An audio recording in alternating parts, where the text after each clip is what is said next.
मुंबई महानगरपालिकेच्या निवडणुकीची घोषणा होण्याआधीच महाविकास आघाडीमध्ये फूट पडल्याचं दिसतंय। कारण मुंबईमध्ये काँग्रेसने स्वबळाचा नारा दिलाय। काँग्रेसचे महाराष्ट्र प्रभारी रमेश चन्नीथला यांनी ही घोषणा केली आहे। मात्र शरद पवारांनी यावर सावध प्रतिक्रिया दिली आहे। अद्याप महापालिका निवडणूक जाहीर झाली नसल्याचं शरद पवारांनी म्हटलंय। तर काँग्रेसने घेतलेल्या निर्णयानंतर भाजपने महाविकास आघाडीला टोला लगावलाय। लोकल लेवल पे छोड़ा गया है, जगह कुछ जगह पे अलायंस है, कुछ जगह पे नहीं है। लेकिन मुंबई कांग्रेस कमेटी ने यह तय किया है कि हम इस मुंबई कॉर्पोरेशन के इलेक्शन में आगे लड़ेंगे।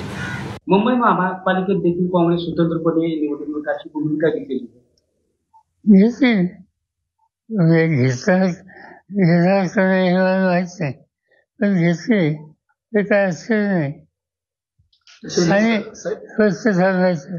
मुंबई महानगरपालिका आता जाहीर झालेली नाही। ज्याला त्याला ज्याच्या त्याच्या पक्षाची भूमिका घेण्याचा अधिकार असतो।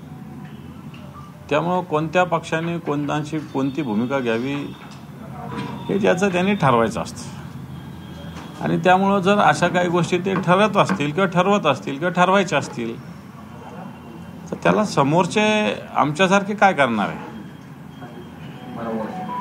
काय करणार नाही। त्यांनी त्यांची भूमिका ठरवायला आमची काय हरकत असेल, काहीच कारण नाही।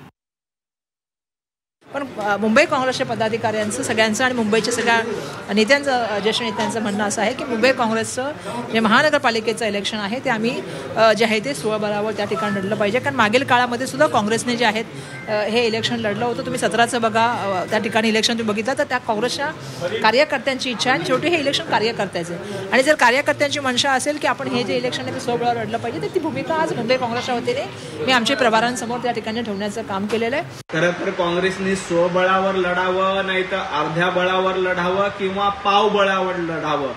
ज्या पद्धतीनं बिहारमध्ये राहुल गांधींच्या नेतृत्वात काँग्रेसची अवस्था झाली, अगदी तशीच अवस्था मुंबई महापालिकेत देखील होणार आहे।